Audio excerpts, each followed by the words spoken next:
Well, listen up! There is a storm coming! Like nothing you have ever seen! And not a one of you is prepared for it!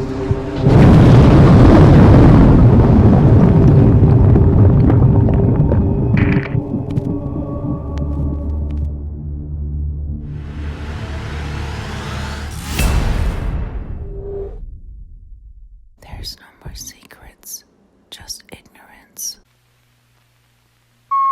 The 23.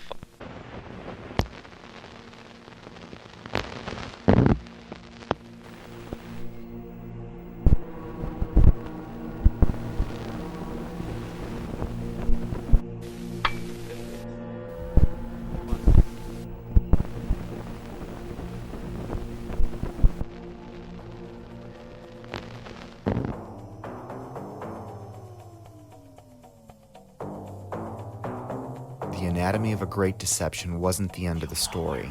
It was the beginning. And 9/11 isn't about the past. It's about the future.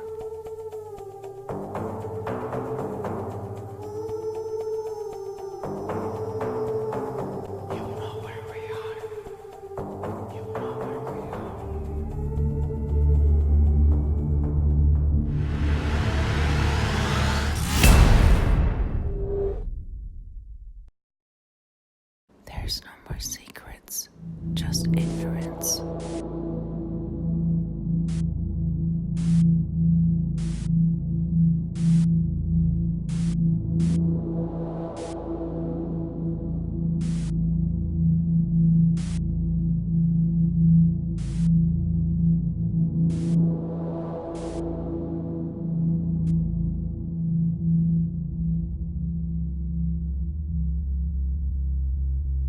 Hi, my name's Dave Hooper. I want to tell you a story that began with an innocent question. Back when I was just a regular guy, I'd been a career entrepreneur with some successes and failures. In other words, by this point in my life, I'd been humbled. But we were okay financially, my wife had another son on the way, and life was pretty good. That was February of 2011, which was the last normal month I'd ever have. That's when I first took a closer look at 9/11 and found something astonishing. Something that would change my life. This is the story of how one simple accidental question came to be, and how it led to another, and then another, becoming a research obsession that crashed my belief system and drove my marriage, relationships, and sanity to the brink of disaster, and how out from that brink came my awakening. You can't write or talk about it, you just have to see it to believe it, and that's why this film was born. So let's start at the beginning, when my eyes first opened. Looking into 9/11 by itself didn't bring on this spiritual awakening, but it was the first domino to fall. You're about to get a peek down the rabbit hole, but just a peek, just enough to see that there is one. So get ready, because you're going to see some things that will test your beliefs and your notion of reality. So why don't we ease into it? Because you know what it's like when you first open your eyes after a deep sleep. That first light can be intense.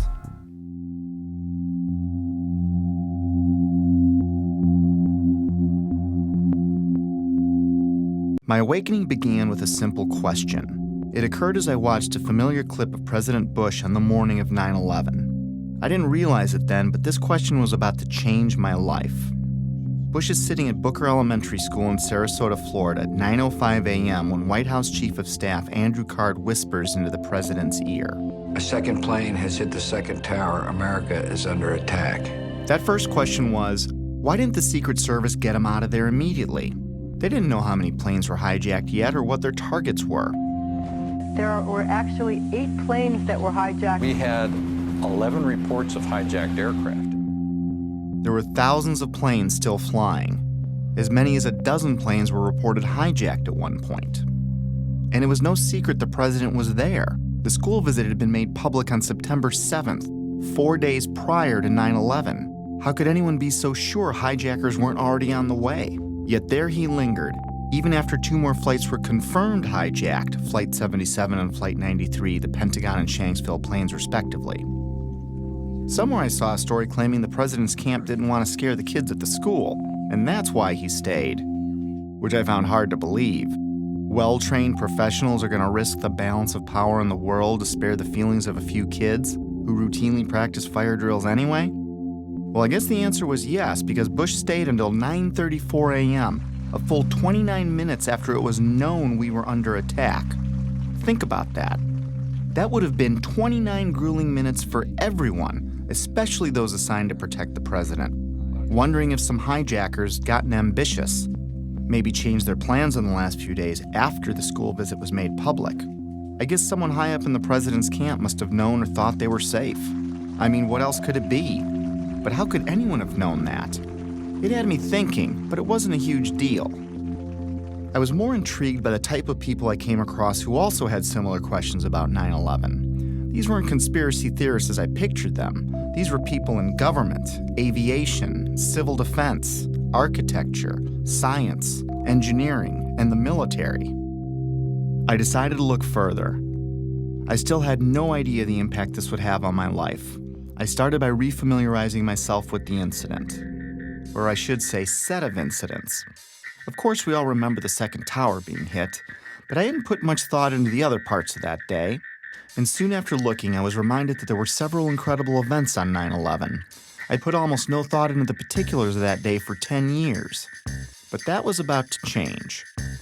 In chronological order, the official version goes like this. 4 planes were hijacked by 19 mostly Saudi Arabian terrorists who then flew or attempted to fly those planes into 4 U.S. buildings: World Trade Center 1, World Trade Center 2, the Pentagon, and the U.S. Capitol. 3 of them were successful. American Airlines Flight 11 hit the first tower, the North Tower, at 8:46 a.m. United Airlines Flight 175 hit the South Tower at 9:03 a.m. American Airlines Flight 77 hit the Pentagon at 9:37 a.m.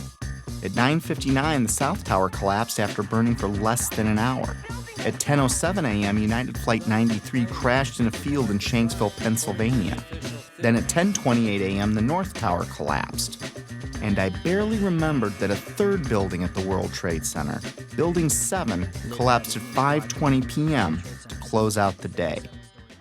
The National Institute of Standards and Technology, more commonly known as NIST, backed up the official government version that intense fires weakened the steel and caused all 3 buildings to fail, including Building 7, which oddly enough was not hit by an airplane, nor was it exposed to jet fuel, which is what I thought melted the towers to get that progressive collapse started. And you had that intense heat probably weakened the structure as well. As I looked for answers, I found Shyam Sundar of NIST stating, "The buildings were not brought down by explosives. Until then, I didn't know explosives were even in the conversation. And like hearing a child claim innocence before a question is even posed, it had my eyebrow raised." World Trade Center 7 collapsed because of fires fueled by office furnishings. It did not collapse from explosives or from fuel oil fires. While researching the official government story, I saw a news flash that the 9/11 families wanted an investigation of World Trade Center 7. I was a bit surprised. Why would they be questioning the official story? That seemed a little out there, but who could be more invested than they were? So I listened to what they had to say. Our perception of what happened on September 11th is very different from the general public's perception, I'd say, for the most part. I believe that the public is still uninformed about most of the issues that are surrounding them. I just don't think the public at all knows. They want to believe. I think the truth sometimes can be frightening. There's some deep explaining to do. The bottom line is that it needs to be investigated. We have to demand a new investigation. I want justice here. Nobody ever stopped to have a scientific investigation. A scientific investigation. A scientific... What did these families know that I didn't? It's obvious once you look, they've been trying to say something is wrong, and we need to look at 9/11 more closely, especially Building 7. And they weren't alone. I found an endless sea of organizations, rallies, websites, books, and films about that day, but I never really heard about any of them on the evening news. The families and many others were pointing to World Trade Center Building 7, the last one to collapse. I wanted to research what was so special about Building 7. We were only a few days away from launching my new business when I shared with Betsy that I didn't think there was any harm in pushing it back a bit so I could look into Building 7 for myself. This news, combined with the controversial nature of what I was looking into, was met with less than enthusiastic support by my wife, even though she tried to hide it. It was understandable. Remember, our baby was due in a few months, and I was suggesting changes, but they weren't too big and she was okay with it, so I moved forward. And that's how it began. I didn't know it then, but I set us on a course that would lead our marriage to the brink of disaster. But that hadn't happened yet, so let's pick this back up at Building 7. Here's some basic facts. World Trade Center 7, which was located in downtown New York City, is sometimes called the Salomon Brothers Building, but is most commonly referred to as Building 7. With construction beginning in 1984, it benefited from many modern advancements in building technology. It was a 47-story, steel-framed, fireproof skyscraper standing 550 feet tall. It was 300 feet from the nearest tower, the North Tower, or about a football field away. Even though it was one of the largest buildings in Manhattan, it looked small next to the Twin Towers. In September of 2001, Building 7 would have been the tallest building in 33 states. It collapsed at 5:20 p.m. the afternoon of September 11th. Even though Building 7 was not hit by an airplane, the official explanation for all three buildings that collapsed was that intense fires weakened the steel, resulting in total symmetrical building failure. The official story goes on to state that in Building 7, column 79 gave out first, starting a progressive failure of the remaining columns, which allowed the building to fall almost as fast as a bowling ball would into its own footprint. If a building that size accidentally collapsed on any other day, it would have been as famous as the Titanic sinking. Yet according to a 2006 Zogby poll, 43% of Americans never even heard of Building 7. Building 7 housed the CIA's largest station outside of Washington, D.C. It also contained the Secret Service's biggest field office. The IRS, Department of Defense, and the SEC also occupied entire floors. The mayor's emergency management bunker was located in the building, but ironically, it wasn't used that day. The rest of the tenants were primarily banks such as Solomon Smith Barney, which occupied the top 17 floors. Many government and SEC documents for cases primarily against Wall Street banks, but also including WorldCom and Enron, were destroyed, crippling the investigation into thousands of cases. At this point, I didn't think anything was too far out of place. I'd come across a few strange things, but I wasn't thinking conspiracy or anything like that.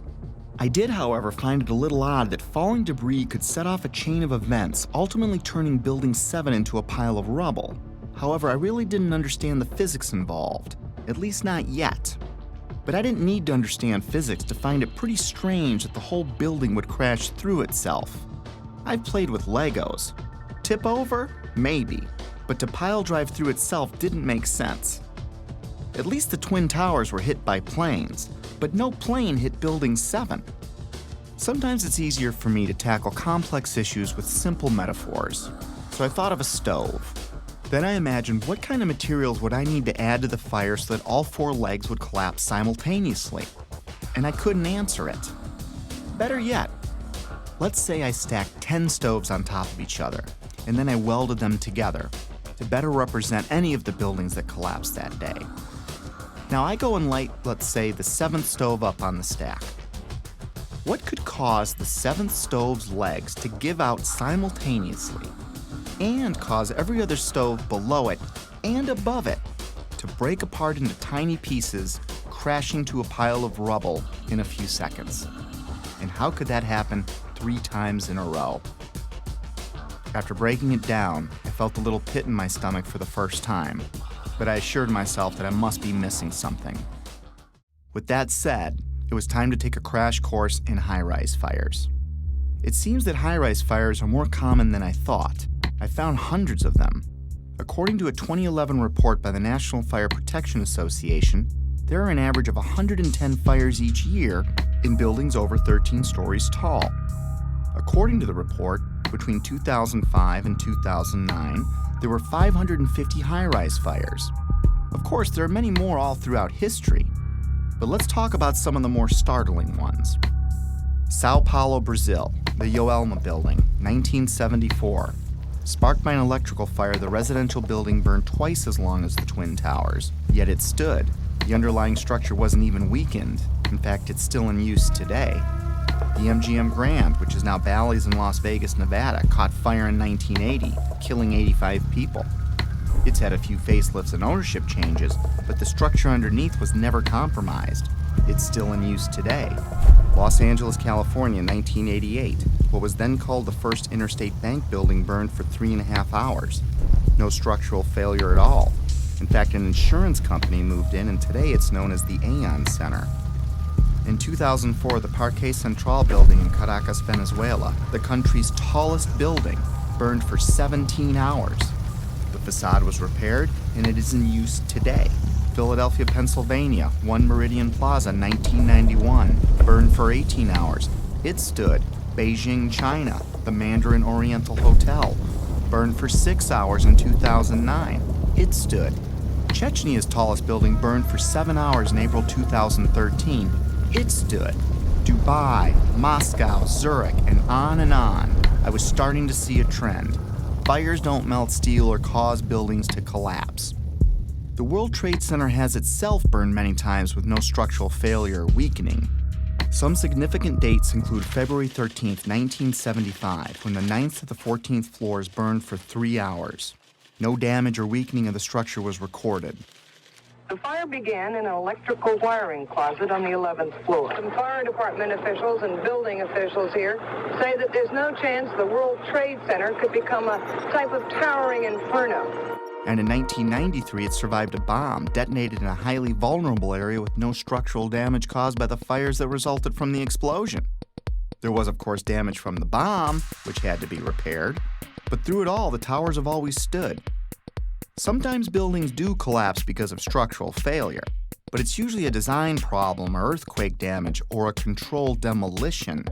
Buildings don't come down because of fire, but when they do collapse, they tend to tip over and stay connected. After reviewing hundreds of fires, I could find only 3 occurrences of fire bringing down a steel-framed high-rise in all of history, and all 3 were on 9/11. High-rise buildings simply do not collapse due to fire. Collapse of World Trade Center 7 was primarily due to fire. But there's a problem. Office and open-air jet fuel fires cannot melt steel. A lot of things in these kind of buildings have to be fire resistant by nature. It's required by code. So there really isn't a whole lot of fuel in there to begin with. The National Institute of Standards and Technology said that the maximum air temperatures was about 1,800 degrees or 1,000 degrees colder than what's needed to melt steel.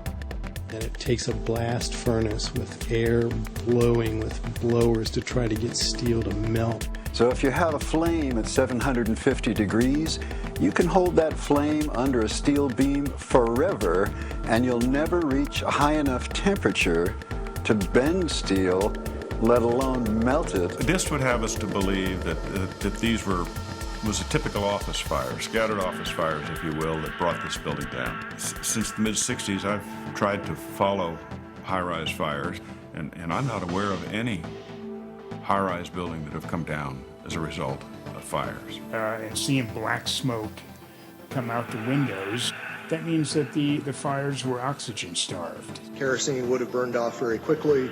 What wasn't destroyed in the initial fireball would have been consumed fairly rapidly and would have only really served as an ignition for the rest of the material. None of which would have been, in my experience as a fire protection engineer, hot enough to sufficiently soften the steel or damage the steel to result in a total collapse of the building. Well, we're told that the planes hit the buildings and there was an explosion and a fire, and about an hour and a half later, in the case of the North Tower, the buildings collapsed due to structural weakening due to the fires. Fires in high-rises have never brought down a steel frame high-rise building at all, ever. The bottom line is this. Steel-framed high-rises don't collapse, especially into their own footprint, because of fire. This is why builders and architects have loved steel for 100 years. A fire typically can't compromise the steel structure. Of course, 9/11 was not a typical day with typical fires. Jet fuel was involved. But the kerosene or the jet fuel just can't explain it. Set aside for a minute that only 2 of the buildings were subjected to kerosene. Now think of a kerosene lamp or a kerosene heater. In the history of kerosene lamps, I have never heard of one being melted because the fires were too hot. In fact, the World Trade Center fires were starved of oxygen and therefore heat. You can see it in the black smoke coming from the towers. Yet molten iron was found in the rubble of all 3 buildings. Something else had to provide the heat and energy needed to liquefy, melt, or even microscopically bend the steel in any of those 3 buildings.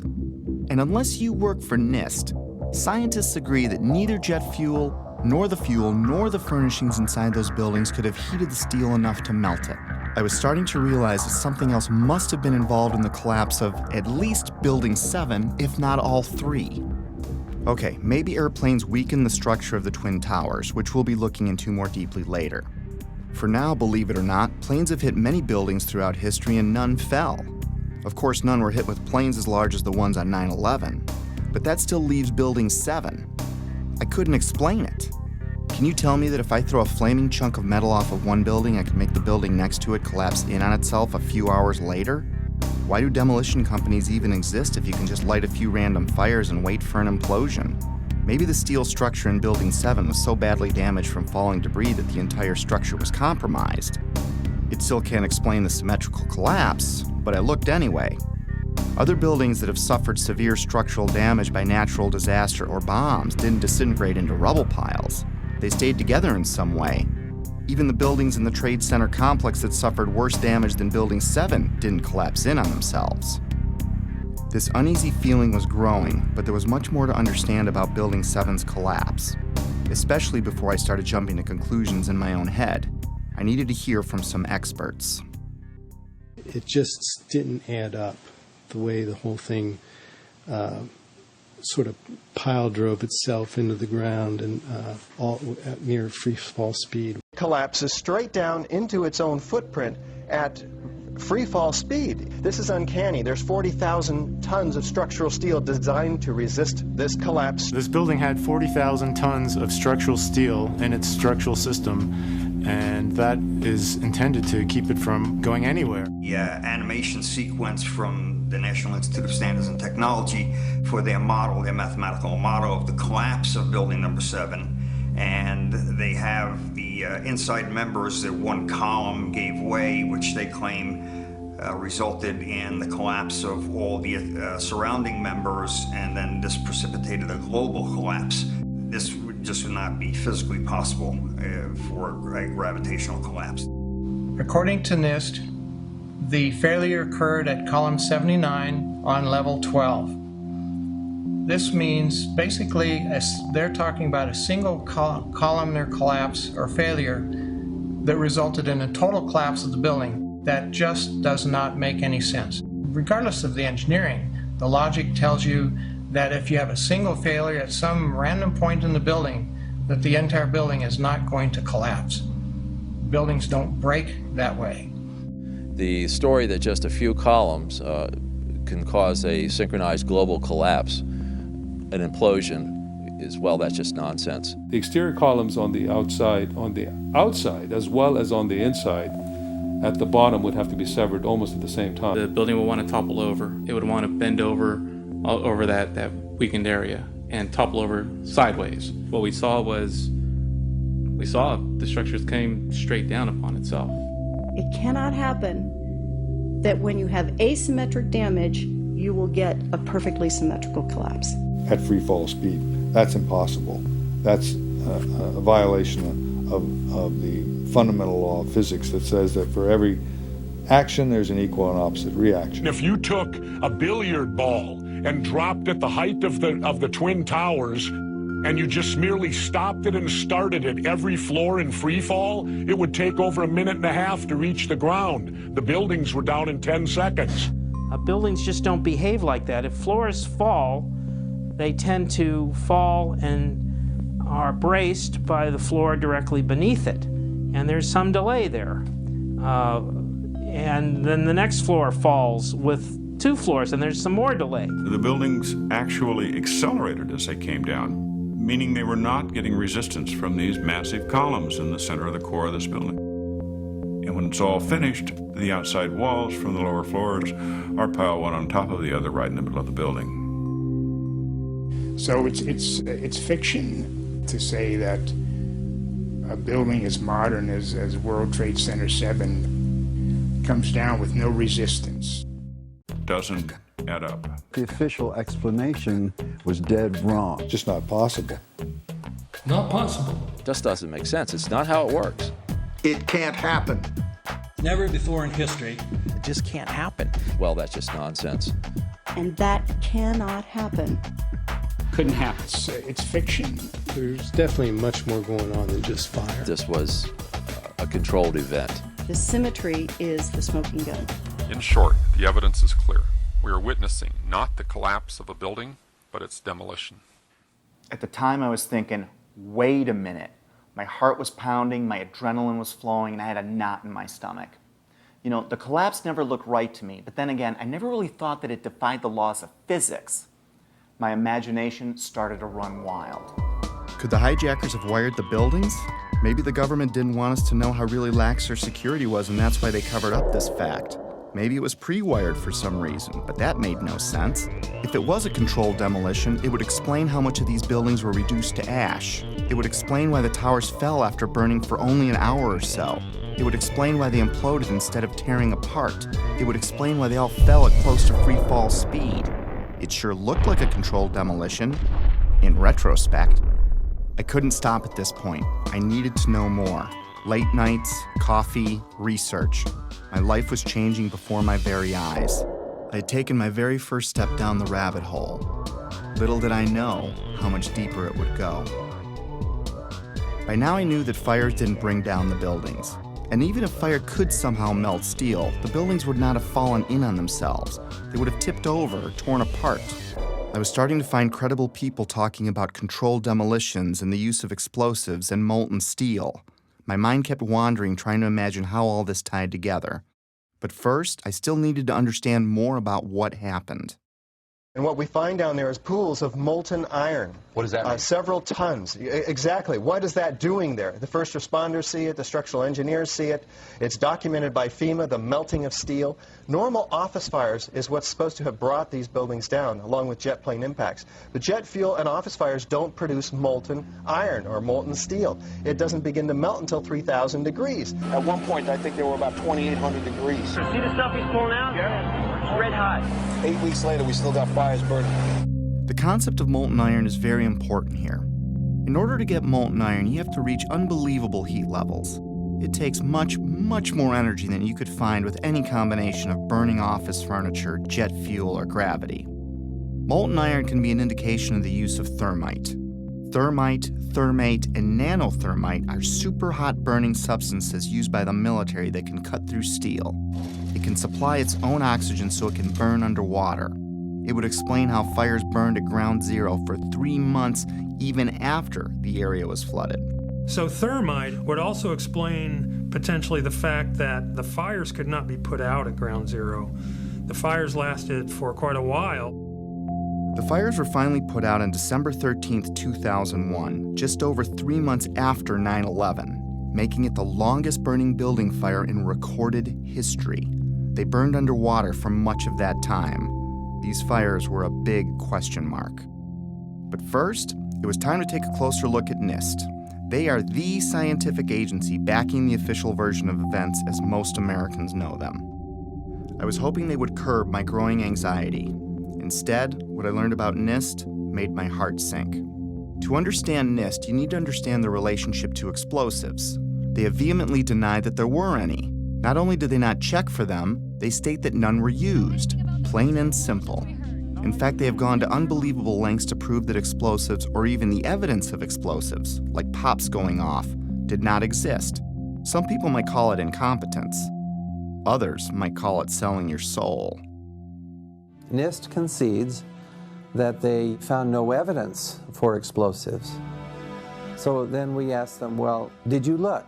And they said, no, we did not look for explosives or residues of explosives. So the preconceived notion of NIST is that there's no evidence for explosives, and so there's no point in looking. that is the most unscientific thing that you can possibly think of, not to look because you don't expect to find evidence, and in fact the evidence is overwhelming. NIST computed what they claimed would be the minimum loudness of an explosion that could sever column 79 with a single blast. Then they claimed no observers detected explosions as loud as their predictions. This size blast would have produced an incredibly loud sound that was not recorded on videos of the collapse nor reported by witnesses. On the basis of this artificial threshold of interest, they swept aside all evidence of actual explosions and concluded that no explosives contributed to the destruction of the building. We did not find any evidence that explosives were used in the collapse. Is that a secondary explosion? Yes, it was. That was the... Yeah, definitely a secondary explosion. Secondary explosions, sometimes described as pops or booms, are mini detonations apart from the primary explosion of the plane impacts. These types of explosions are routine in a controlled demolition. They were heard in all three buildings long before any collapsed. Like, it sounded like gunfire, you know, bang, bang, bang, bang, bang, and then all of a sudden, three big explosions. That sound was not picked up by any of the videos or witnesses that we have talked to. You heard explosions, like, boom. We just heard one more explosion. That's about the fourth one we've heard. CNN is now reporting that there was a third explosion at the World Trade Center. Equally unempirical is the treatment by NIST and Popular Mechanics of reports of explosions before and during the collapses. Both documents pretend that there were no explosions. Secondary explosion. We've got numerous people covered with dust from the secondary explosion. Okay, you get the point. Why was NIST denying these explosions? Why are they a big deal? Well, those explosions are a strong sign of a controlled demolition, but they're not proof positive of one. If it was a controlled demolition, there would be other signs like misfired explosives and particles in the dust. So their preferred method of dealing with this problem was to ignore or even deny the reports. John Gross, one of the chief authors of the NIST report, was captured on film while he was making a public presentation, saying that he knew of absolutely no eyewitness who has said there was a pool of molten steel. I'm curious about the pool of molten steel that was found in the bottom of the towers. First of all, let's go back to your basic premise that there was a pool of molten steel. I know of absolutely nobody, no eyewitness who said so. Get down below and you see molten steel running down the channel rails. Like you're in a foundry.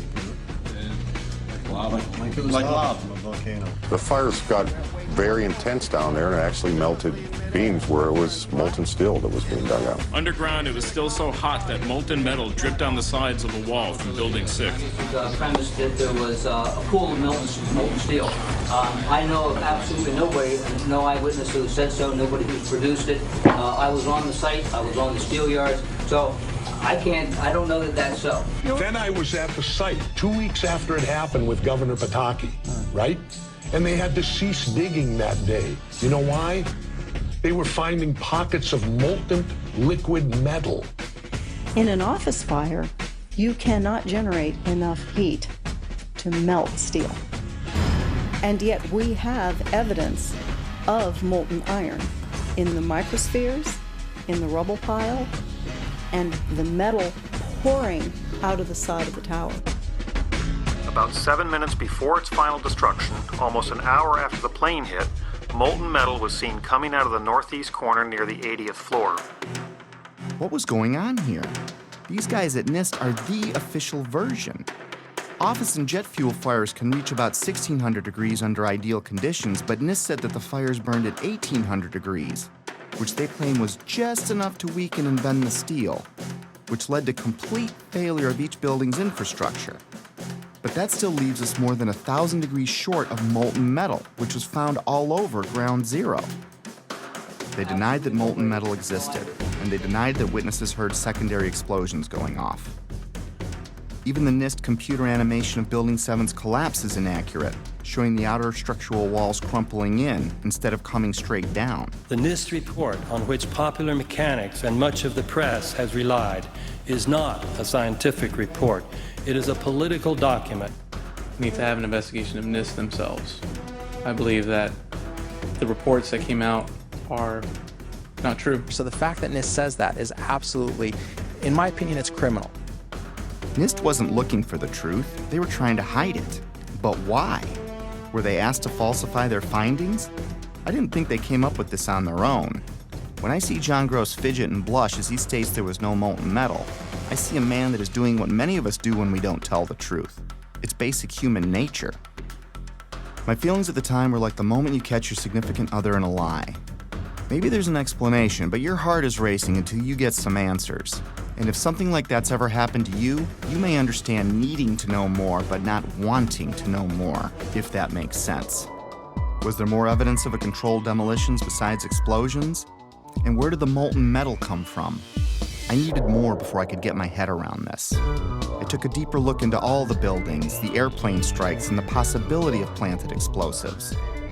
Mostly, I was looking for something to explain away this growing pile of problems. I was looking for answers that could reduce my growing anxiety. Instead, I would fall further down the rabbit hole. By now, Betsy was about to give birth. The idea of putting the business off for a week had turned into a few months, and I couldn't help from talking about my findings all the time, even though Betsy asked me to tone it down. She needed more from me as a husband and father, and I needed more from her to preserve my sanity. Then my dad died, and 8 days later, my son was born. I was all over the place. This prompted my first break. I was in a very strange place, grieving my dad and celebrating my son, while digesting this new information that no one wanted to discuss. What I'd been working on was no secret to my whole family, and everyone seemed pretty relieved when it looked like I was re-entering my normal life. I was enjoying the family and starting to talk about business again, which made Betsy happy. And I wasn't talking about 9/11 anymore, which made Betsy even happier. But just when things were getting back to normal, I started getting a feeling, an urge to get back into it. It kept growing and I couldn't explain why I had it. I tried to ignore it, but I couldn't. And like an addict that fell off the wagon, I was back at it like I'd never left. I still wasn't certain what brought down Building 7, but I was pretty sure it wasn't fire. And it certainly wasn't an airplane since it wasn't hit by one. Maybe a look at the Twin Towers could shed some light on this.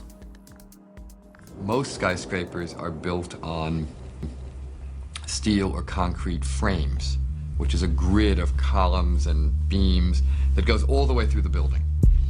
The World Trade Center was different. It was what engineers call a tube structure.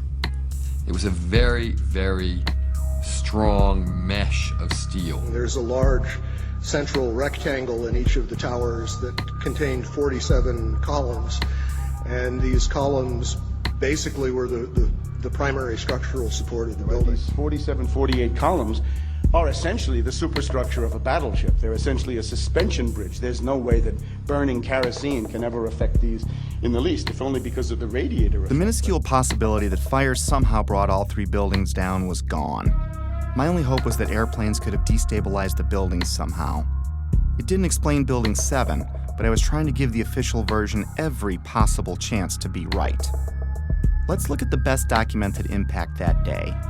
At 9:03 a.m., United Flight 175 hit the South Tower. The majority of the jet fuel burned off in the initial explosion, but maybe there was an explanation for the collapse in the plane impacts themselves. The first interview I came across was of Frank DiMartini, the construction manager of the World Trade Center. The building was designed to have a fully loaded 707 crash into it. That was the largest plane at the time. The building probably could sustain multiple impacts of jetliners because this structure is like the mosquito netting on your screen door. The jet plane is just a pencil puncturing that screen netting. It really does nothing to the screen netting. But the largest aircraft flying today, at least commercially, the 747, fully loaded, is on the order of 300 tons.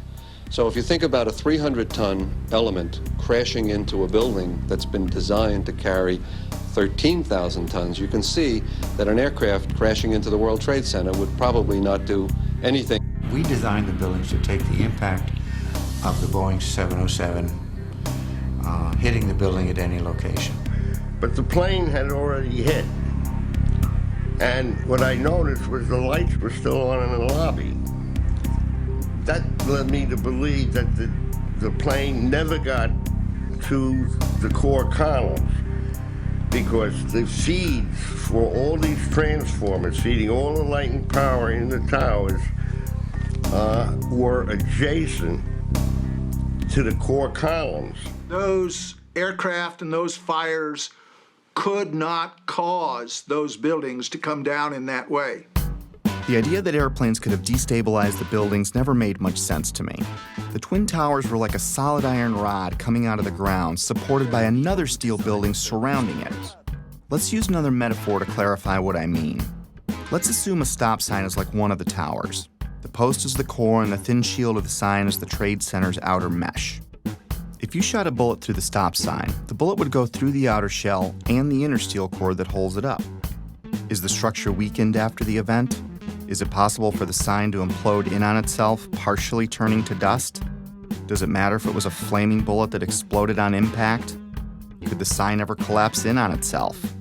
The plane impact still can't explain the near free fall speed of all three collapses, but I had to look. So if it wasn't fire and it wasn't airplanes, then it wasn't natural.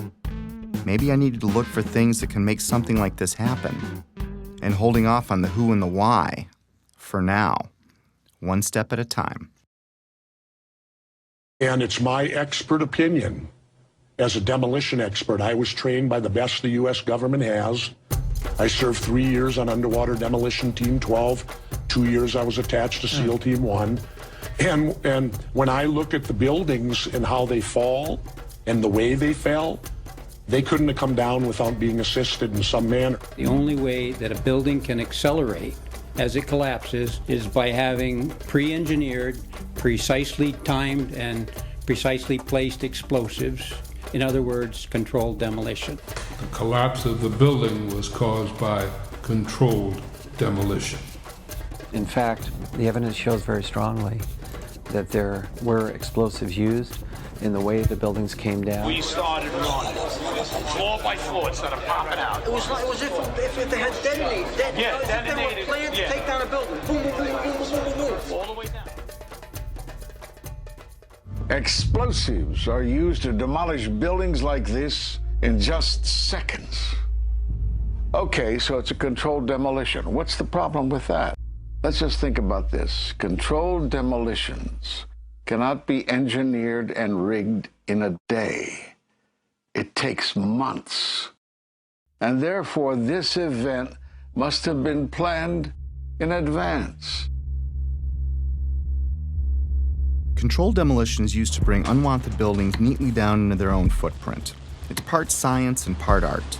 Through the placement and synchronization of many different types of explosives, demolition companies can control how and when any building falls.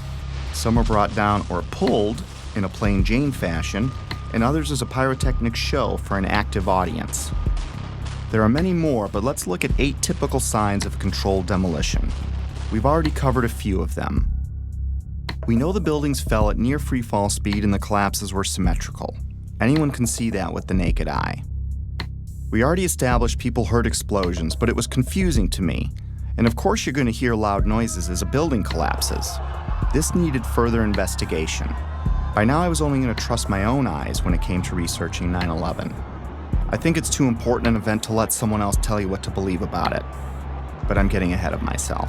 There are 118 documented testimonies of explosions heard from firemen and other first responders alone, which took a court order to be released, and that doesn't include the maintenance employees or regular tower workers. After analyzing locations and timestamps, I broke explosions into 3 categories. Impact synchronized booms were explosions seemingly timed with the plane strikes in the seconds before and after the collisions. Pre-collapse pops were explosions heard all over the buildings from the time of the first plane impact until Building 7 fell. The final booms and crackle are the main body of explosives, which are detonated over the span of a few seconds, leading up to and through the collapse. It seems that explosives went off in different parts of the Trade Center when each plane hit. William Rodriguez, a 20-year maintenance employee of the Trade Center who was decorated for saving many people that day, was in the building when the first plane hit. Let's hear what he and a few others had to say about a subterranean explosion coinciding with the first plane hit. It was a huge explosion that came from under my feet, meaning that it came from the sub-levels between B2 and B3. And there was a huge explosion at the top of the building. You could hear the difference from the bottom and all the way through the top. They were having coffee in the World Trade Center when the first plane struck. And all of a sudden it sounded like, I don't know where the subway is, but it sounded like a subway collision, a bomb. Just get out of the tunnel and it blew. The subway tunnel? Yeah. Yes, I was right there. I was down in the basement, came down, all of a sudden the elevator blew up, smoke. I dragged the guy out, his skin was hanging off, and I dragged him out, and I helped him out to the ambulance. What that man is describing sounds like an explosion, not jet fuel dripping down elevator shafts, as stated in the official version. Why did so many people hear an explosion below ground? A collision above might crack or break some windows, but I didn't understand how that could tear up the lobby, especially when you consider the base of the building would have felt the least amount of vibration as the shockwave was absorbed by the 95 floors above it. Remember, these images are from before the second plane strike, meaning these images were recorded between 8:46 and 9:03 a.m. The only thing that had happened so far is a plane impact around the 95th floor of this building.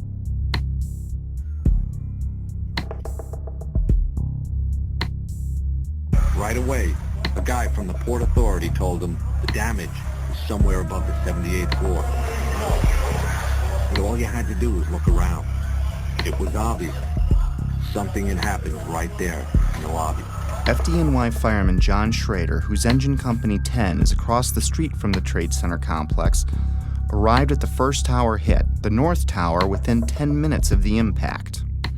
We came down, it looked like a bomb went off in the lobby. You know, it wasn't from the jet fuel. No way. The ladies that are with me were in the World Trade Center in the first building and escaped through the lobby, where they report they believe there was a bomb in the lobby. The bomb hit the lobby first, and a couple of seconds in the first plane hit. I mean, I know of people that got killed in the basement. I know of people that got broken legs in the basement. People that got reconstructive surgery because the walls hit them in the face. At the time, I was actually in the subway heading towards the World Trade Center right around Franklin Street. And after the first explosion, the subway station started to fill with smoke. The subway cars started to fill with smoke, and the subways actually stopped. With so many people talking about the explosions at street level, it would make sense that early reports had the FBI and others looking into bombs at the base of the buildings.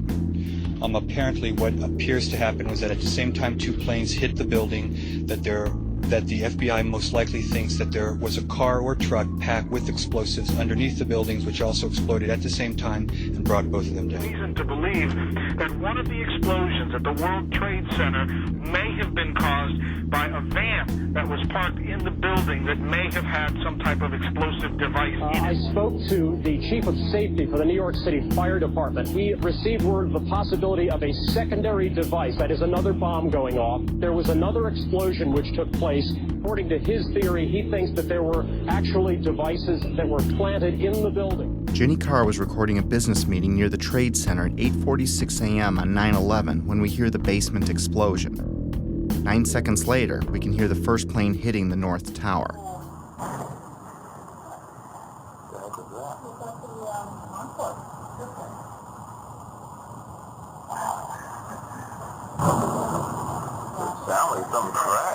I think a bomb went off in the lobby first, then a plane hit the building, but then another plane hit the other building. Let's discuss these pre-collapse pops.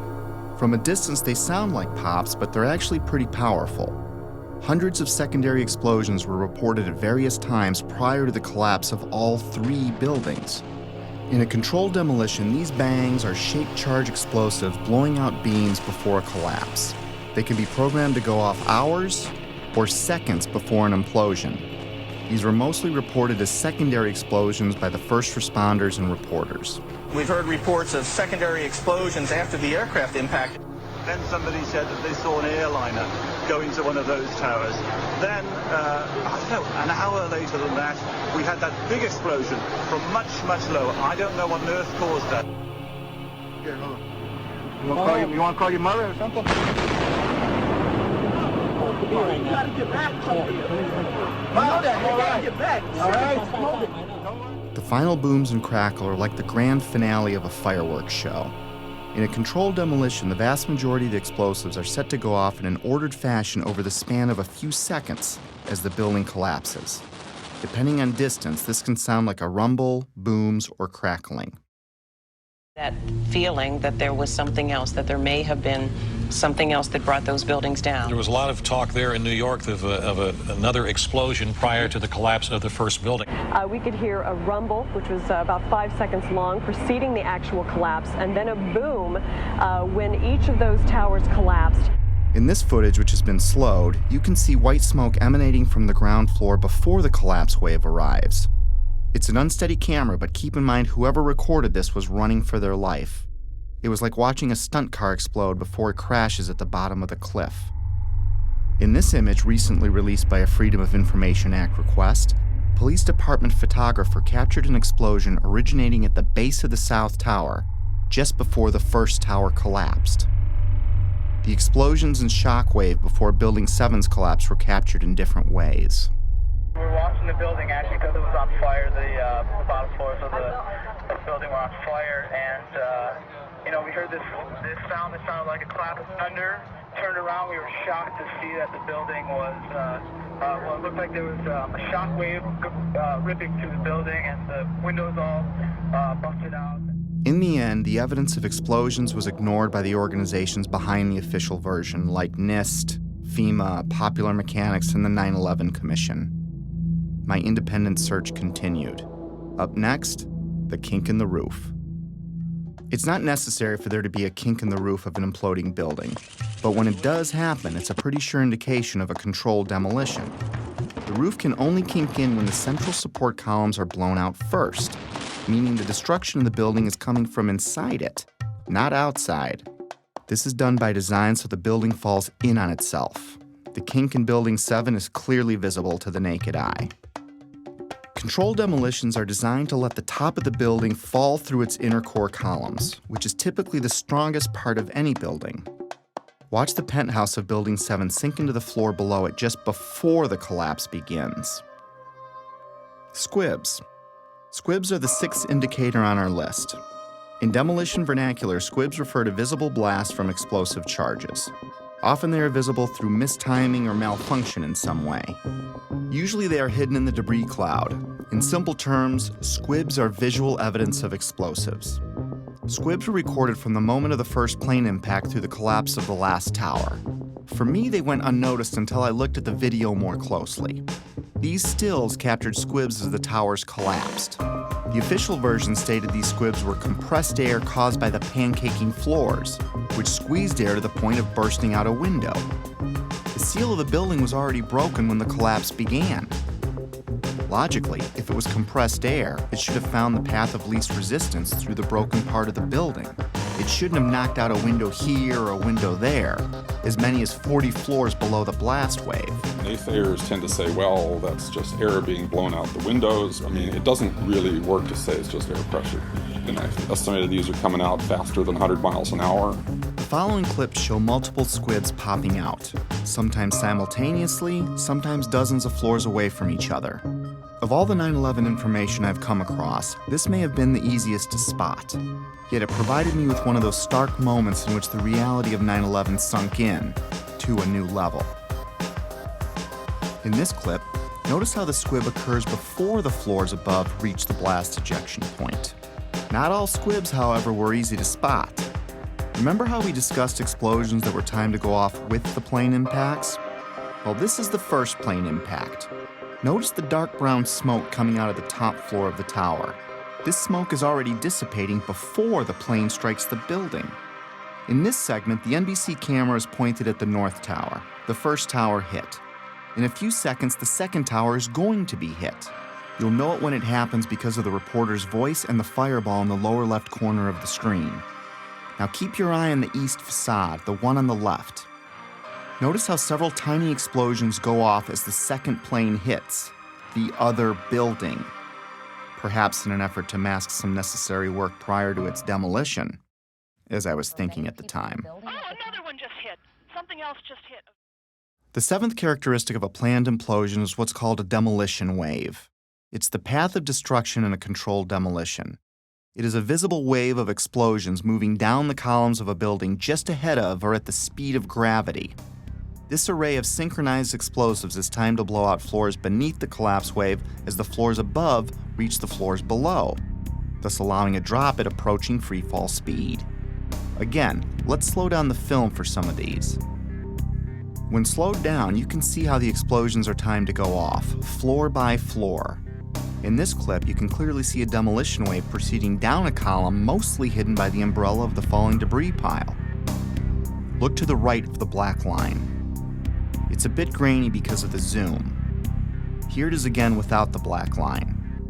You can see synced explosives cutting a path down the building. The demolition wave can be hard to see with an untrained eye because it happens so fast.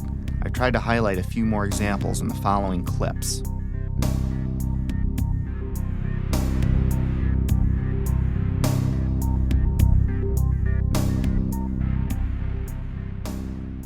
Often buildings being demolished will have a mesh around them to keep projectiles from shooting away. In the case of the Twin Towers, there were thousands of pieces of steel jettisoned out much further than they could have if it were a gravitational collapse. Some pieces were ejected laterally over 600 feet. Some of these pieces weighed several tons. Let's listen to what a few experts had to say on the topic. Window mullions and things went up and out. That kind of stuff can't happen with just pure air pressure of floors getting sandwiched together. Large multi-ton beams were hurled hundreds of yards laterally. Gravity works vertically, not laterally. The fragments which are being, which is coming out of the tower, obviously being kicked out by an explosive action. And here it is trailing white smoke the whole time. It really is indicative of some kind of explosion. I'm no physicist, but if this was a gravitational collapse, there is no way that multi-ton beams can land 2 football fields away. I've lived in high-rises my whole life, and I've dropped things off my balcony, things like shoes and computer monitors. All they do is fall straight down. Even aerodynamic items like plates never ended up across the street. In some of these clips, you can see projectiles actually propelled upward, forming an arc. If this were a gravitational collapse, pieces could not be shot upward. And consider the pieces we see. The small pieces weigh a few pounds and the biggest pieces weigh several tons. In this clip, a multi-ton steel box column had so much lateral force that it pierced the building across the street. To give you an idea of its size, here you can see a construction worker standing at the base of the box column being installed. If I can't chuck a shoe more than 150 feet from the 50th floor of my building, how much force do you need to get a multi-ton steel girder to triple that? I could pretty much rule out a gravitational progressive collapse with the physical dynamics I'd seen with my own eyes. And I found it ironic that the only part left standing was the base of the building. Even though the whole building landed on it, it was the only part of the building whose columns did not become dismembered. Perhaps that says something about the difficulty in wiring the atrium of the towers.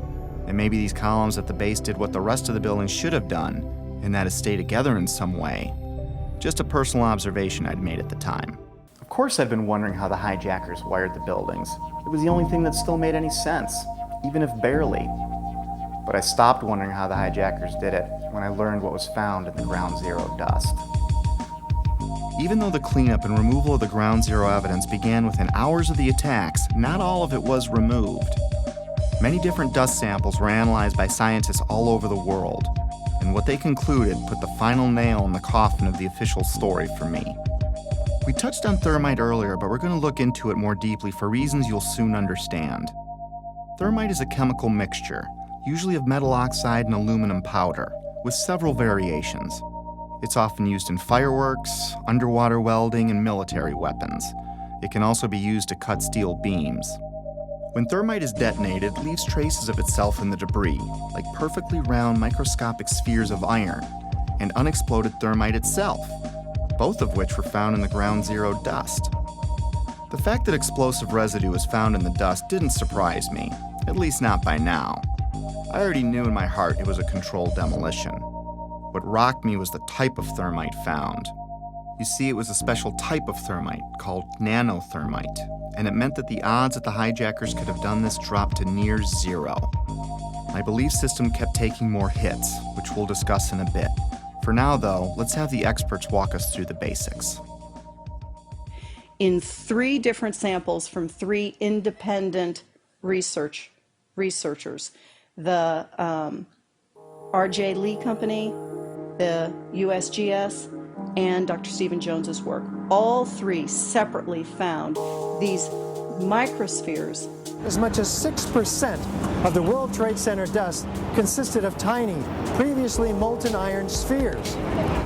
You cannot get a perfectly round sphere of metal from the building tearing apart. The only way you can get that is by starting with a molten liquid.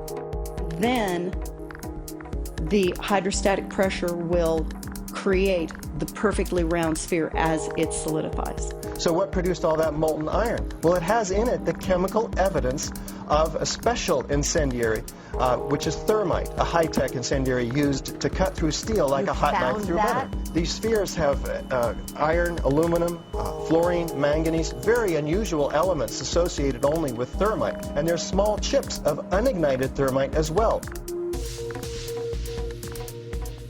In the dust, we found what we characterize as unreacted thermitic material in the shape of some very tiny red-gray chips.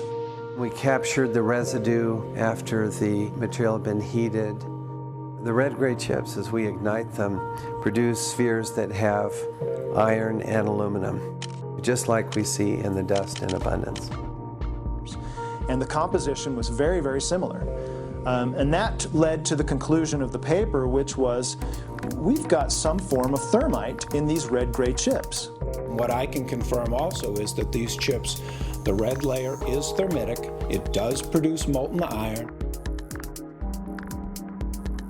I've heard this argument that somehow perhaps someone seeded these samples with nanothermite. There have been some that have argued that these red-gray chips could be paint of some form. I've also heard the argument that perhaps the falling buildings just generated this nanothermite. Well, no. So it wasn't, the red-gray chips are not the primer paint that was used on the WTC steel. These chips are not naturally occurring. They are not going to form because some materials fall down in a building and touch each other and get compressed together. That's just not what this material is.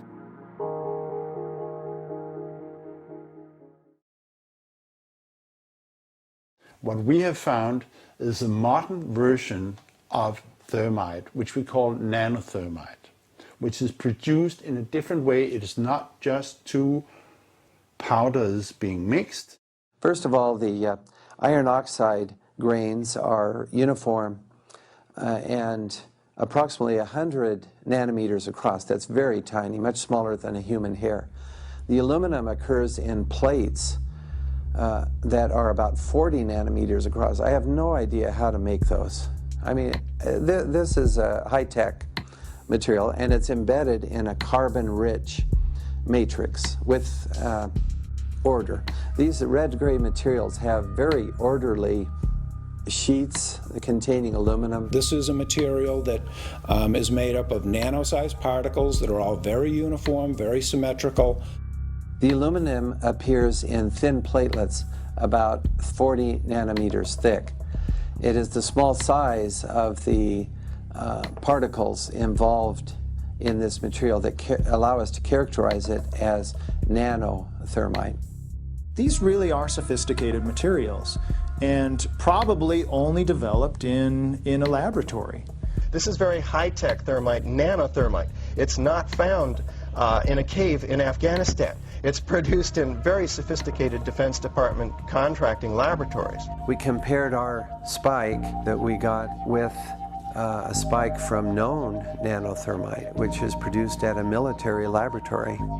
Their measured energy released with known nanothermite was less than these red-gray chips. What we are dealing with, I think, in World Trade Center is modern military material which is unknown to the general public. It takes steel and it creates molten steel. So it takes beams of steel and it turns it into molten steel, and it just everything underneath just sinks into the ground like what you saw. And it is a special U.S. military grade weapon. So the military uses it for a number of different applications.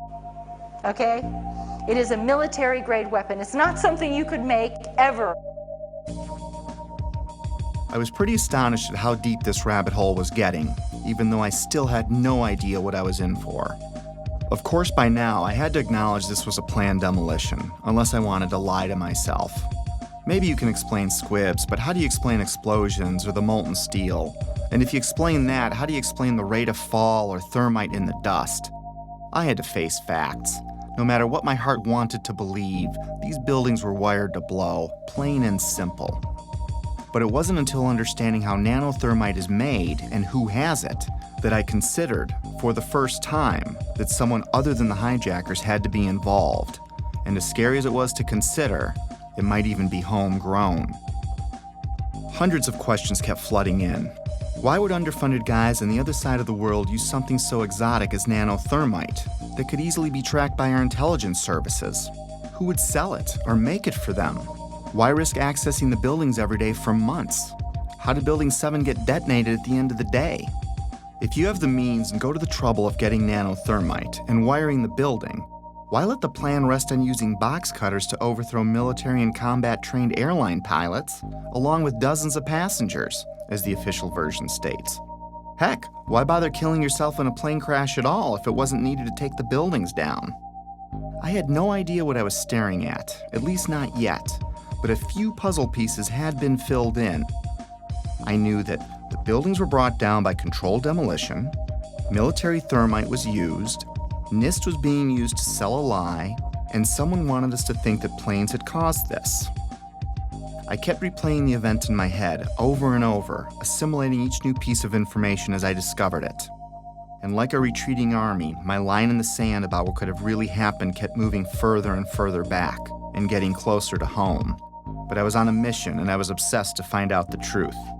Researching late every night was disrupting my home life again, and my wife still didn't see eye to eye with me about 9/11. Back then, she still believed the official version, but she hadn't seen what I had. For a time, she even thought I was losing it. For a time, I wondered it myself, because I was coming across things I had a hard time believing. My former dismissive, conventional thinking self was fading away as my eyes continued to open, causing changes in my belief system and further destabilizing our home. It was harder than ever to drop the subject. Rifts were developing in other relationships too. I was angry at everything and everyone, from God to the government to anyone that didn't want to hear or believe what I had to say. I became a bit reclusive as I dug deeper. If the building was wired, lots of people had to get past security every day for a while. Remember when I said I lived in high-rises my whole life? Well, I worked in them too. And there is no way you can access buildings like those without the building security knowing. Lots of equipment had to be brought in. Authorization forms would need to be filled out. There would be drilling and pounding and dust in the ventilation ducts. Whoever was coming in would need a plausible reason to be there. They would need access to the elevator shafts. They would be taking incredible risks each day unless they had permission to access the guts of the building. Anybody who's ever watched a building being demolished on purpose knows that if you're going to do this, you have to get at the under infrastructure of a building and bring it down. The columns could have been set up with explosive devices during the off-hour operations of the building by elevator company personnel. It wouldn't be a problem once you gained access to the elevator shafts. How about an elevator modernization, which we know was going on the 9 months prior to 9/11? There are people who noted that the elevators were locked in turn and that there were guards placed at these locked elevators during the modernization. And in the case of a steel frame building, that means we load them with RDX cutting charges, which are loaded with individual delays, sometimes as many as 2 to 3 different delays on a given floor. I was sick to death of the dust which was appearing on the windowsills. It was dirty grey and very, very noticeable in that week leading up to 9/11. There were workers throughout the World Trade Center that had access to the hoistway, which is immediately adjacent to the core columns and beams in the building.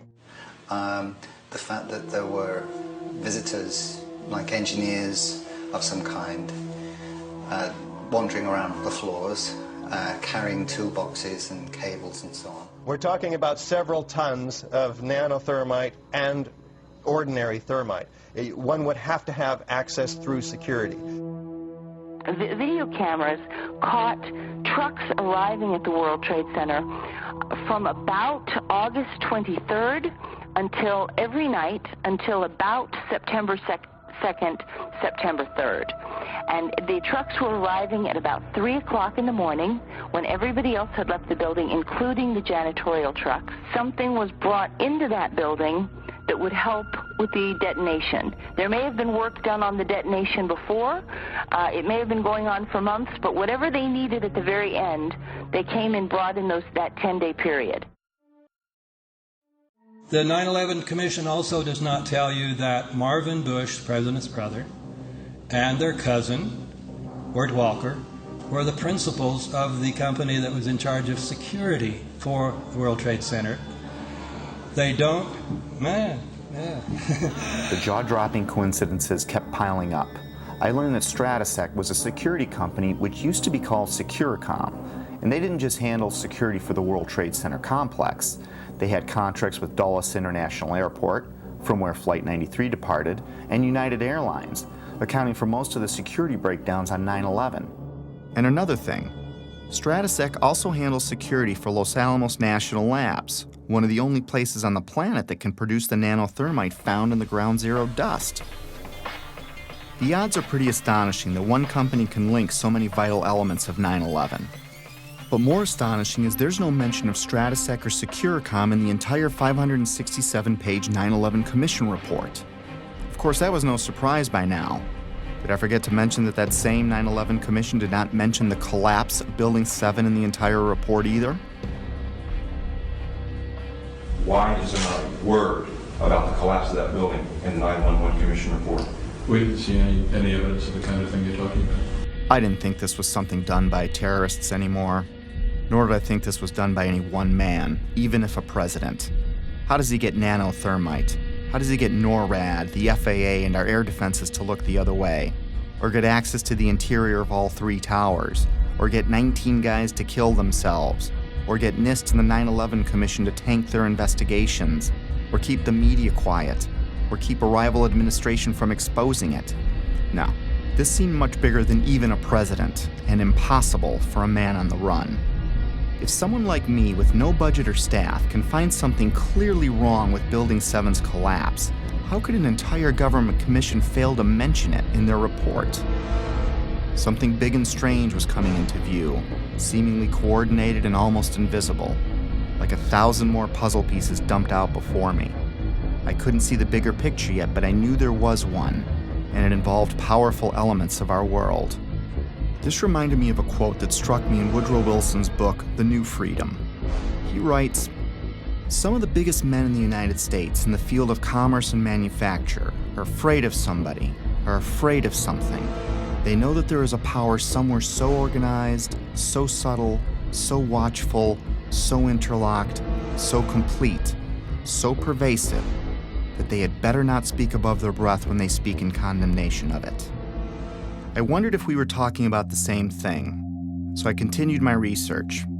I didn't even need to remind myself I was falling down the rabbit hole anymore. I was now fully expecting to see the unexpected. Remember the opening chapter, The Dog That Didn't Bark?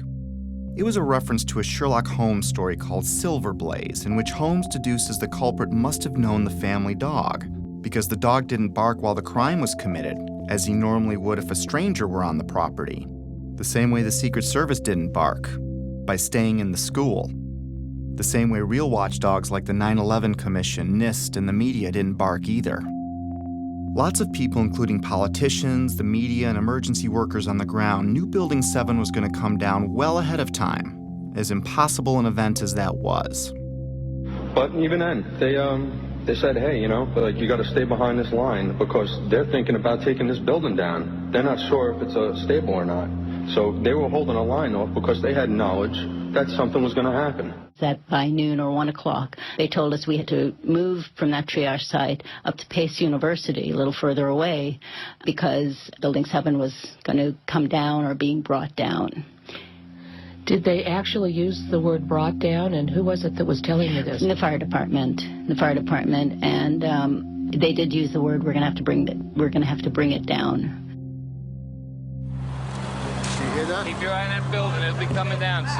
I didn't hear any creaking, or I didn't hear any indication that it was going to come down, and all of a sudden the radios exploded and everybody started screaming, get away, get away, get away from it, and the whole time you hear thum, thum, thum, thum, thum. So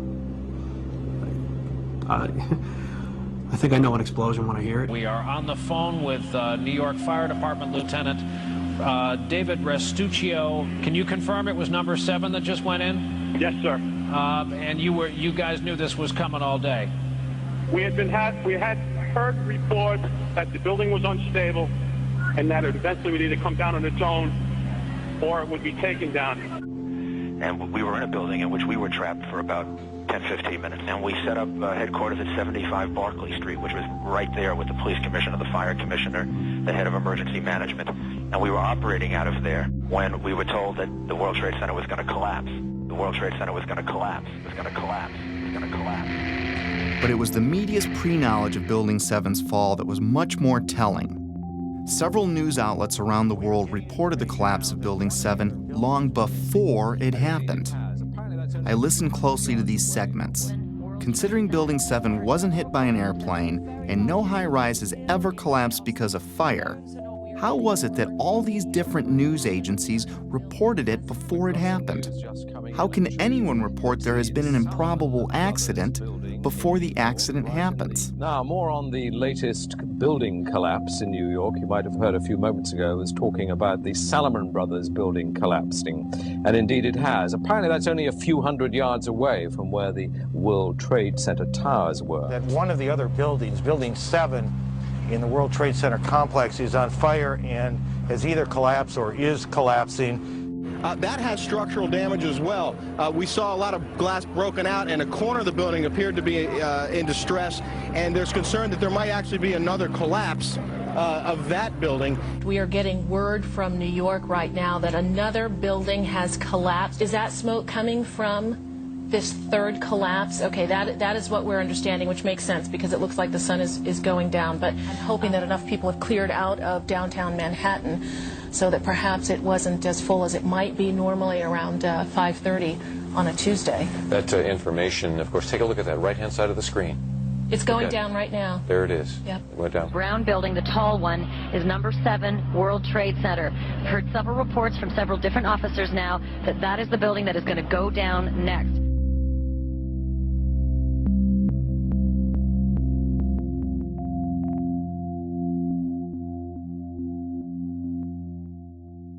The media has played an important role in shaping the official story, even to this day. The idea that the buildings fell because of planes and fire was instilled in the public's conscience early and often on 9/11, and it started before any buildings fell. And that perhaps they're buckling under the force of the collision or the hole that's resulted from these two planes. My sense is that just one, the velocity of the plane and the fact that you have a plane filled with fuel hitting that building that burned. So structural damage, as you had suggested, probably led to this building going down. We are seeing... It was because the building had been weakened during this morning's attacks. And then I witnessed both towers collapse, one first and then the second, mostly due to structural failure because the fire was just too intense. And now we are told that there's a fire there and that building may collapse as well as you can. Pictures of airplanes flying into buildings, fires burning, huge structures collapsing, have filled us with disbelief. Metaphor time. Let's say your local TV news breaks in with a report of a car accident at the corner of Main and First Avenue because a car blew out a tire, swerved into a tanker truck, and it exploded. Now your office is at that corner, so you go out and look. But everything looks fine. You flip stations and other stations are reporting it too, using different wire services even. As you stare out the window wondering where there's another Main and First Avenue, a car drives into a parked gas truck and it explodes. Have you witnessed a miracle or a staged event? If what I was finding were mistakes in a massive ruse, then the sheer boldness and size of it alone is why I never saw it before. It reminded me of a quote often attributed to Joseph Goebbels, the minister of propaganda for Hitler's Nazi Germany, who stated that, "If you tell a lie big enough and keep repeating it, people will eventually come to believe it." I found a pattern of bullying, intimidation, and belittling of anyone asking valid questions, which did nothing to soften my growing anger, even though I had no idea to where or to whom it was directed. We're not buying it. Okay, you don't have to buy anything. You're American. You want to be a nut, you can be a nut. Anybody who thinks that 9/11 was carried out by the government isn't a truther. They're idiots. I'm merely saying it is wrong, blasphemous, and sinful for you to suggest, imply, or help other people come to the conclusion that the U.S. government killed 3,000 of its own citizens, because it didn't. How big a lunatic do you have to be to watch two giant airliners packed with jet fuel slam into buildings on live TV, igniting a massive inferno that burned for 2 hours, and then think, well, if you believe that was the cause? These people are idiots. They're mentally ill. They should be treated with respect. It's an insult to people who are victims of 9/11 and their families. You know what? It wasn't an inside job. We can see the planes. The planes hit the building. It wasn't a controlled demolition, and the buildings came down. And it just is beyond bizarre. Yeah, and you are a nutcase, Building 7. 9/11 was an inside job. Oh, get a life. Get a life. 9/11 was an inside job. You're like the guys who think that the space aliens kidnapped Elvis or something like that. That's where you are. I didn't think it was an accident that every question is uniformly dismissed. I couldn't find a familiar journalist that seriously entertained these obvious questions that anyone would have. Could I really be onto something that the media couldn't see? Or were they trying to keep me from seeing something they did? Most reasonable people would question the official story after seeing what we've seen. So I switched my focus to independent news sources, outside the mainstream. No, they're not well-funded, slick or glitzy. Most are just regular people or sincere journalists trying to expose the truth about something in their corner of the world. One such man was Bill Cooper. I found him early in my 9/11 research. At the time, I couldn't explain how he predicted what you're about to hear. Bill Cooper spent his life in the intelligence community. He rose to the Office of Naval Security and Intelligence, serving on the intelligence briefing team for the Commander-in-Chief of the Pacific Fleet. He held several top security clearances. After the military, he developed and operated the largest civilian intelligence agency in the world. The world's largest and most successful civilian intelligence gathering operation in the world, which makes me privy to an awful lot of information that none of you will ever see. In other words, he was very credible. The following clip is from his radio program, The Hour of the Time, which aired on the night of June 28, 2001, 76 days before 9/11 happened. A CNN reporter found Osama bin Laden, took a television camera crew with him, went into Osama bin Laden's hideout, interviewed him and his top leadership, his top lieutenants and colonels and generals in their hideout. This is a CNN reporter with a camera crew. And he came out and told everybody, within 3 weeks, Osama bin Laden is going to attack the United States and Israel. Now, don't you think that's kind of strange, folks? You see, because the largest intelligence apparatus in the world, with the biggest budget in the history of the world, has been looking for Osama bin Laden for years and years and years, and can't find him. And whatever is going to happen that they're going to blame on Osama bin Laden, don't you even believe it. When in hell are all you people going to wake up? All these early news reports were glaring misfires in what seemed to be an otherwise coordinated media campaign. Misfires not unlike the ones meant to coincide with the first plane impact. Little mistakes that my untrained eye never picked up before, but that I was now finding all over, spawning even more questions, and fueling the early stages of what would become my spiritual awakening. As I continued finding evidence leading me away from the official version, it was not surprising the main body of evidence was being removed within hours of the attacks, cleaning up a crime scene with no real investigation. Because what they did immediately after 9/11 was they started removing the steel, the debris from Tower 7 and all the towers immediately. 400 truckloads per day of material were taken away from the World Trade Center site and sent to China for recycling. There were laws violated in the destruction of that evidence. I was starting to believe that things like the immediate cleanup were probably no accident.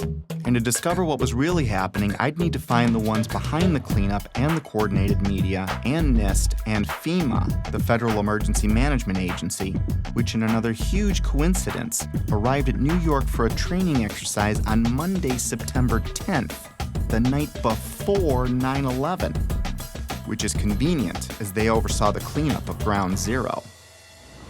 To be honest with you, we arrived on late Monday night and went into action on Tuesday morning. And not until today did we get a full opportunity to work.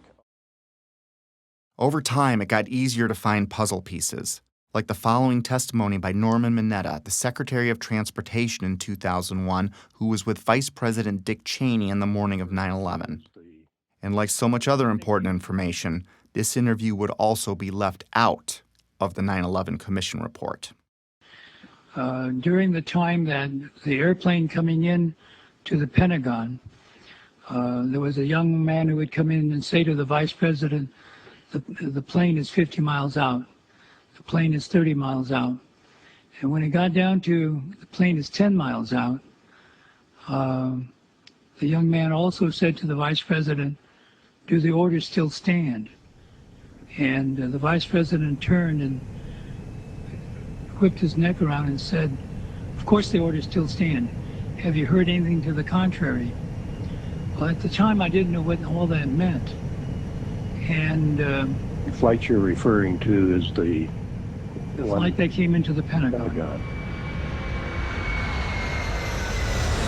The Mineta testimony launched my investigation into the Pentagon, Shanksville, the hijackers, and many other aspects of 9/11. And if I thought I was a long way down the rabbit hole already, was I way wrong. My belief system would ultimately be shattered, but rebuilt to accommodate my evolving worldview. Back then, however, I was only a few months into my investigation, and I was going through a full scope of emotions, and frankly, having a difficult time handling all of them. Denial, curiosity, fear, disbelief, paranoia, anger, and heartbreak, and I would go through many more. I was still unable to reconcile all the data in front of me. I couldn't see the bigger picture at the time.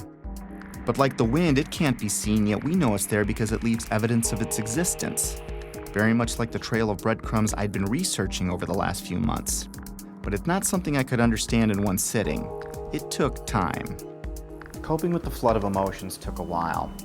I didn't have anyone guiding me or anyone to talk to about it. I felt like I had no foundation, like the ground was crumbling beneath me. The truth is hidden by several mechanisms, especially the limits of our own preconceived beliefs. I'd been so ignorant and dismissive, but now I wondered what else I'd been fooled about. Over the years, I came to see that we're in a battle of information, a battle of beliefs, or a spiritual battle, if you will. I also came to believe that 9/11 is only one battle in a much larger war, a war I couldn't see yet, but one that I was well on the way to discovering. This is a lot to take in, and we all wake up at our own speed, if at all, which is why I stopped after only looking at the Trade Center portion of the attacks. There is so much more to this, but it's easier to process in smaller chunks. Betsy and I woke up at different speeds. My eyes started opening pretty quickly, but it took Betsy a few years, even though we talked about it all the time.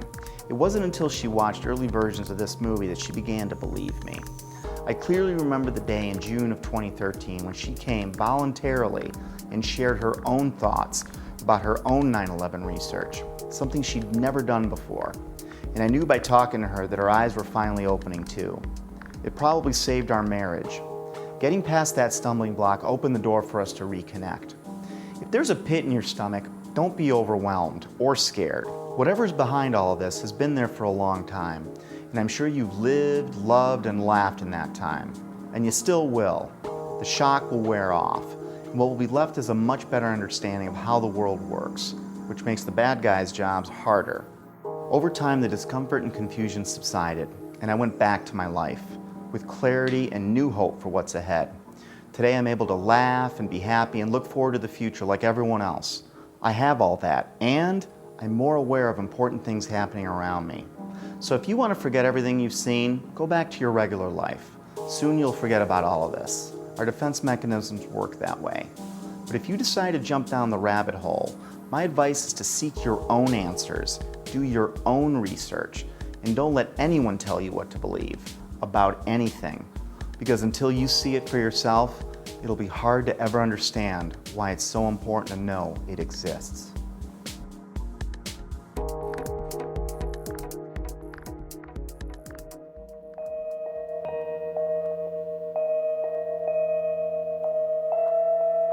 I'm not trying to alter anything, just illuminate it. From the moment of birth, all we know is the thirst. These devils trying to make the river flow in reverse. All my people on the rooftop, all my people on the ground. Did you really think I came to bring peace? I came for blood to rain on these streets, bang on these beats till we're all away. They ain't got the balls to haul us all away. Shout it from the rooftop, God is great. All these wannabe cobras just guard of snakes. I'ma shine the light, watch them cower in shame. Got guns, but the flame will devour your brain. It's bigger than freedom, bigger than change. Politicians, citizens, sinners, and saints. Raise the vibration and the shift begins. Where you gonna go with them spaceships and things? Wake up.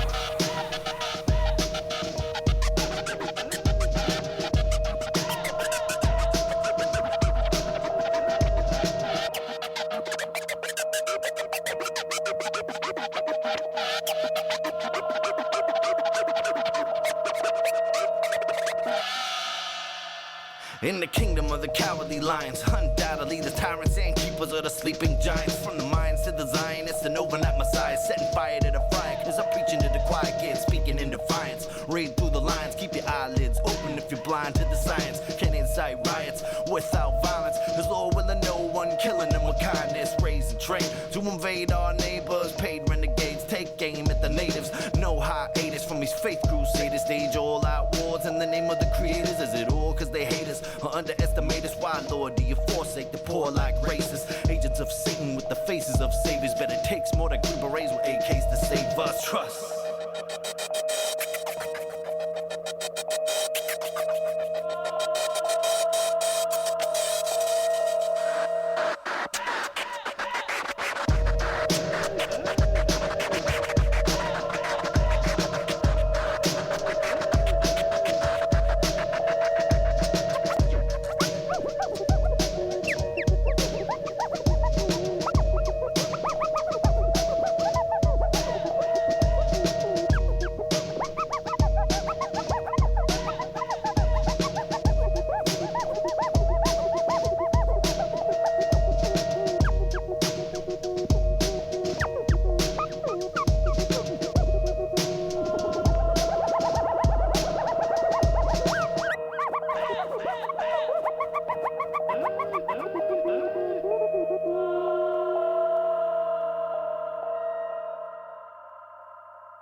Say as fact.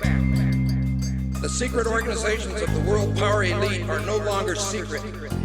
They have planned and are now leading us into a one-world communism. ODD TV. Take a journey with me deep inside the rabbit hole. Wake up, my friends, there's some things that you have to know. Everything you ever thought you knew, it has to go. For instance, NASA is the world's largest magic show. 9/11 was a planned demolition and Sandy Hook was a scam. Come on, man, are you tripping? Constant programming being crammed in your vision. Just take a step back and examine this prison. Turn on the news and they're trying to blind you. All they ever do is tell you lies and divide you. There's nowhere you can even hide, they'll find you. Illuminati all-seeing eye right behind you. It's about time you find out we're being lied to. They're attempting to control the mind that's inside you. Hide you from the power that designed you. Does anybody have a problem with this? Well, I do. I want the truth, the whole truth, and nothing but the truth. They say they got